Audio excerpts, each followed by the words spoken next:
আমাকে বেসগুলো এখানে যেহেতু 9 আছে, আমাকে দেখতে হবে 9 এর বেসে আনা যায় কিনা।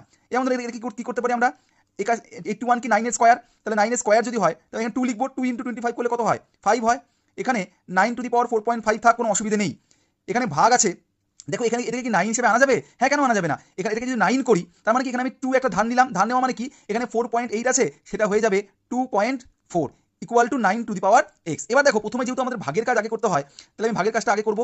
ভাগের কাজটা আমরা কিভাবে করবো একটু ভালো করে দেখে নাও।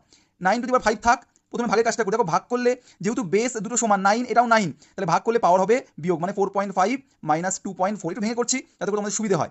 তারপর কি আছে, তারপর এবার দেখো কি হবে, 9⁵ ইন্টু 9 এর পাওয়ার কি আছে, 4.5 থেকে 2.4 বিয়োগ করলে হবে 2.1 ইকুয়াল টু থাকবে 9⁵x। এবার দেখো যেহেতু গুণ হচ্ছে, পাওয়ার হবে যোগ, বেস সমান আছে, তাহলে পাওয়ার করে দেবো যোগ, তাহলে 5 আর 2.1 যোগ করলে কত হবে, 7.1 ইকুয়াল টু 9⁵x। দেখো ইকুয়াল টু চিহ্ন আছে, দুদিকেই 9 আছে, তার মানে বেস যদি সমান হয় তাহলে পাওয়ার সমান, বা কোনো সময় পাওয়ার যদি সমান হয় তাহলে বেস আমরা সমান বলতে পারবো। তাহলে কি বলতে পারি, যে x ইকুয়াল টু 7.